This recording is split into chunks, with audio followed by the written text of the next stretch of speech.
Hello everyone. आज मैं अपने एक और सक्सेसफुल स्टूडेंट का इंटरव्यू लाया हूँ। इसने CUET PG के थ्रू JNU MA सोशियोलॉजी में एडमिशन लिया है। तो विकास, अपने आप को इंट्रोड्यूस करो।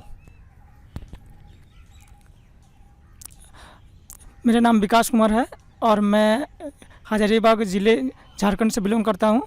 और मेरी स्कूलिंग की जो मतलब एजुकेशन है वो हजारीबाग से हुई है। और मेरा ग्रेजुएशन BHU के affiliated college DAV PG college से हुआ है और सोशोलॉजी ऑनर्स था मेरा। तो विकास, तुम BHU अफिलिएटेड DAV कॉलेज से थे, अब JNU में हो, तो तुम डिफरेंस बता सकते हो कि दोनों में क्या डिफरेंस है और वहाँ तुम्हारा लाइफ कैसा था?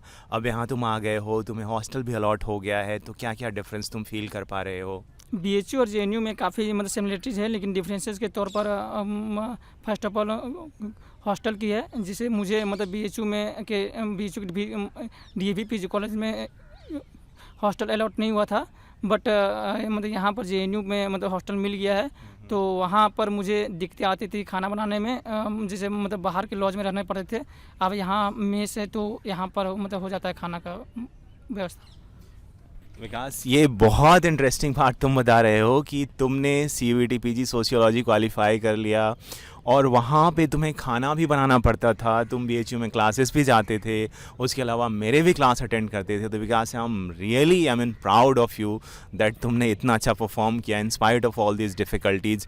यार, खाना बनाना थोड़ा सा टाइम टेकिंग होता है और हर किसी के लिए ये पॉसिबल भी नहीं होता है कि वो खाना बनाए और साथ साथ पढ़ाई कर सके।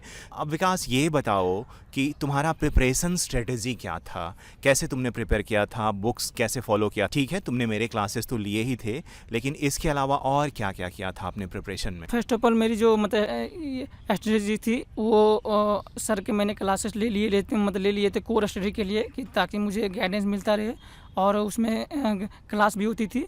तो जब सर बोल रखे थे कि मतलब हम लोगों को कि जब भी तुम क्लास देखो उसका नोट्स बनाओ, और नोट्स इस तरह की मतलब एक पेज में आप कवर करो और दूसरे पेज के मतलब खाली रहे। जब भी मुझे कोई रिवीजन के समय कुछ नए क्वेश्चन मिलते थे तो मतलब उस क्वेश्चन को मैं वहाँ ऐड कर देता था ताकि मुझे मतलब जब मैं अब रिवीजन करूँ क्वेश्चन को तब वो मतलब क्वेश्चन याद हो जाए। सर के जो लाइव क्लासेस होती थी मैं वो अटेंड करता था, लेकिन वो खाना बनाते समय मैं लाइव क्लासेस को फिर से रिकॉर्ड की तरह देखता था। और वो जो प्रोसेस था मतलब खाना बनाने वाला, वो थोड़ा मतलब इंजॉयमेंट प्रोसेस हो गया था और उसका मतलब टाइम भी यूजफुल हो रहा था। तो मुझे मतलब इसकी फिर मतलब उसका मुझे बेनिफिट मिला। और विकास, एक चीज़ और मैंने नोटिस किया था कि जब तुम शुरुआत के क्लासेस में आते थे तो तुम्हारा प्रिपरेशन बिल्कुल एवरेज था। ग्रेजुअली तुमने बहुत अच्छा कर लिया था और एग्ज़ाम आते आते मैं ऐसा फील कर रहा था कि तुम ऑब्वियसली टॉप में आ जाओगे। तो ये तुमने कैसे जो अपने आप को ट्रांसफॉर्म किया था? खैर, कुछ और भी स्टूडेंट थे जिनका प्रिपरेशन थ्रू आउट बेटर था, बट तुम्हारा शुरू में और लास्ट में बहुत डिफरेंस था। तो तुमने ग्रेजुअली कैसे इम्प्रूव किया था, ये शेयर करो। सर शुरू में तो जो 5th सेमेस्टर के एग्ज़ाम थे वो आ गए थे, तो उसी की वजह से थोड़ा डिस्टर्बेंस था। बट उसके ख़त्म होते ही मैंने मतलब अपने स्टडी को कंटिन्यू रखा। और जो सर के मतलब एडवाइस किए हुए बुक थे, मतलब RG गुप्ता बुक, वो मैं मतलब डेली प्रैक्टिस करता था उस क्वेश्चन को। और जो सर के नोट्स थे कि मतलब अगर वो क्वेश्चन वहाँ नहीं है मतलब उस आंसर का, तो मैं उसमें ऐड कर देता था जो खाली पेज थे। जो सर के नोट्स थे फैक्चुअल चीज़ें होती है, तो फैक्चुअल चीज़ें जैसे मतलब इमाइल जरकीन की हो गई, जैसे मतलब सोशोलॉजी थिंकर हो गई, जो जल्दी याद नहीं होते हैं। तो सर ने मतलब बताए थे कि जो फैक्चुअल चीज़ें हैं वो आप मतलब कागज़ में लिख के दीवार में चिपका दो। तो मैंने सर के अनुसार ही मतलब अकॉर्डिंग ही किया। और मैंने जितने भी थिंकर थे उसके फैक्चुअल क्वेश्चन को उसके मतलब बुक्स को दीवार में चिपका दिया था, ताकि मैं जब भी मतलब सुबह शाम मतलब एक बार रिवाइज कर सकूं। और ये मतलब डेली का प्रैक्टिस था कि मैं देखता था और रोज़ मतलब उसी से क्वेश्चन सॉल्व करते थे मतलब ये RG गुप्ता से। हाँ हाँ गाइस, थोड़ा सा एक्स्ट्रा सिंसियरिटी एंड डेडिकेशन का ज़रूरत इसलिए अब पड़ने लगा है कि कट ऑफ इतना ज़्यादा हाई हो गया है कि कुछ क्वेश्चंस भी आपके गलत हो जाते हैं तो आप जेएनयू से निकल जाते हो, आप जेएनयू में जो कट ऑफ है उसको क्रॉस नहीं कर पाते हो। इस बार देखोगे तो कट ऑफ वाज एबव 97%। अब आप सोच लो कि ये कितना हाई कट ऑफ है, और इतने हाई कट ऑफ को अचीव करने का एक ही तरीका है कि जितने भी फैक्चुअल क्वेश्चन हैं वो आपके टिप ऑफ टंग पे होने चाहिए। और टिप ऑफ टंग पे सोशियोलॉजी के सारे फैक्ट, चाहे वो बुक्स एंड ऑथर के नेम हो या डायरेक्ट कॉन्सेप्ट हो कि ये कॉन्सेप्ट किसने क्वाइन किया है, तो वो सारा चीज़ आपके टिप ऑफ टंग पे होना चाहिए। और टिप ऑफ टंग पे तब होगा जब आप चाहे अपने फ़ोन में स्क्रीनशॉट्स लो, या आप उसको अपने जहाँ रह रहे हो वहाँ दीवार पे चिपकाओ, या नोट्स को रिपीटेडली रिवाइज करो, कुछ ऐसा करो जिससे वो चीज़ रिपीटेडली आपकी आंखों के सामने से गुजरे और सब कुछ आपके टिप ऑफ टंग पे हो जाए, ताकि आपकी एक्यूरेसी ड्रामेटिकली इम्प्रूव हो। अब नॉलेज तो अपनी जगह पे है, लेकिन अगर एक्यूरेसी नहीं होगा तो 97% का कट ऑफ क्रॉस करना तो बहुत ही मुश्किल होगा। तो विकास, ये तो था कि तुमने अपनी प्रिपरेशन कैसे किया था।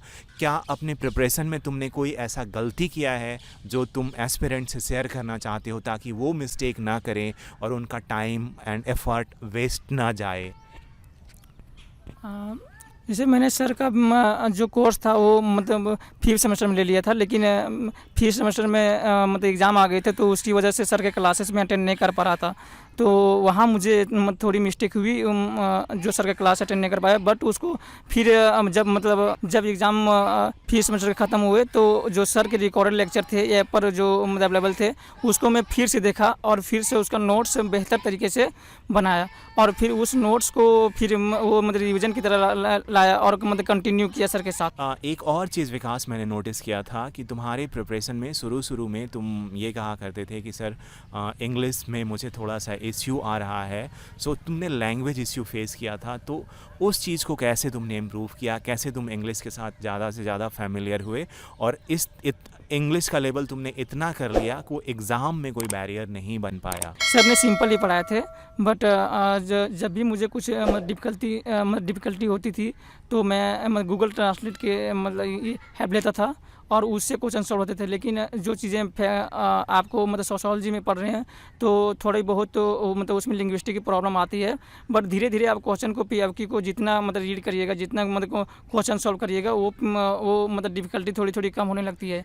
और ये मतलब जेएनयू जब भी आएंगे तो मीडियम ऑफ सब्जेक्ट मतलब इंग्लिश ही है, तो यहाँ आके मतलब कोई दिक्कत होती नहीं है, तो आप भी सीख जाएंगे इंग्लिश।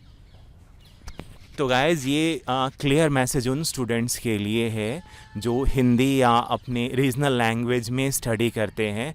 तो ध्यान रखना कि कोई बहुत हाई लेवल ऑफ इंग्लिश की आपको ऑब्जेक्टिव क्वेश्चंस में ज़रूरत नहीं होता है। सारे ऑप्शंस में 4 ऑप्शन जो होते हैं नीचे दिए होते हैं। जस्ट आपका इंग्लिश का लेवल इतना हो कि आप कॉम्प्रीहेंड कर लो कि क्वेश्चन में पूछा क्या गया है। और एक बार आप जेएनयू आ जाते हो तो यहाँ धीरे धीरे माहौल मिलता है, तो ऑब्वियसली लैंग्वेज तो माहौल का बात है, तो you improve your English dramatically in JNU. So you need not to worry about language. इतना हिंदी इंग्लिश का कोई प्रॉब्लम नहीं है।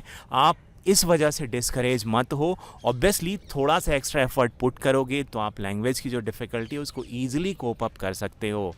इसके अलावा भी प्रिपरेशन में विकास, अगर तुमने कोई प्रॉब्लम फेस किया है तो वो शेयर करो, बिकॉज़ मैं ये एस्पिरेंट्स को एक्सप्लेन करना चाहता हूँ कि जो सेलेक्टेड कैंडिडेट होते हैं उनके लाइफ में भी बहुत सारे प्रॉब्लम होते हैं। वो किसी तरीके से मेहनत करके, एक्स्ट्रा टाइम डेडिकेट करके उन प्रॉब्लम को ट्रांसेंड करते हैं, आगे बढ़ते हैं और सेलेक्ट हो जाते हैं। तो प्लीज़ एक्सप्लेन करो अगर कोई और भी इश्यूज़ फेस किए थे तुमने तो। जब मैं सीयूटी की प्रिपरेशन कर रहा था तो मुझे जैसे मैं मतलब एग्रीकल्चर फैमिली बैकग्राउंड से बिलोंग करता हूँ, तो मुझे जब भी मतलब घर में दिक्कत होती थी, मतलब फार्मर में मतलब बहुत सारे काम होते थे तो मुझे जाना पड़ता था। लेकिन वहाँ भी जाके जब भी कोई मतलब ट्राई करता था कि जब भी मतलब टाइम मिले मुझे तो मैं सर के क्लासेस नोट्स को रिवाइज करता रहूँ, ताकि मैं किसी तरह भी मतलब स्टडी को मतलब डिसकंटिन्यू ना करूँ। डिसकंटिन्यू करने से मुझे ये प्रॉब्लम होती थी कि मतलब फिर से चीज़ों को वही चीज़ों को फिर से रिविज़न करो, तो वो रिविज़न का टाइम में मतलब वहाँ कवर करता था। तो मैंने मतलब इस चीज़ को फेस किया था, बट उसको सॉल्व कर लिया था। तो गाइज विकास के सक्सेस जर्नी से ये क्लियर होता है कि लाइफ में प्रॉब्लम्स हैं, चाहे आपको हॉस्टल ना मिला हो, खाना बनाना पड़ता हो, और आप अगर फार्मर बैकग्राउंड से हैं और आपको घर पे जाके पेरेंट्स को हेल्प करना पड़ता है, तो भी अगर आपने नोट्स बनाया हुआ है अच्छे से और जो बचा हुआ टाइम है उसको आप यूटिलाइज़ करते हो, एक रेगुलरिटी कंटिन्यूटी मेंटेन करते हो, तो ऑब्वियसली आप JNU आ सकते हो मेहनत करके, राइट। और कभी भी गाइस प्रॉब्लम से परेशान नहीं होना है। जितने प्रॉब्लम हैं सभी के सॉल्यूशंस होते हैं, और स्टडी से रिलेटेड जितने भी प्रॉब्लम है उसका एक बहुत अच्छा सॉल्यूशंस मैंने देखा है।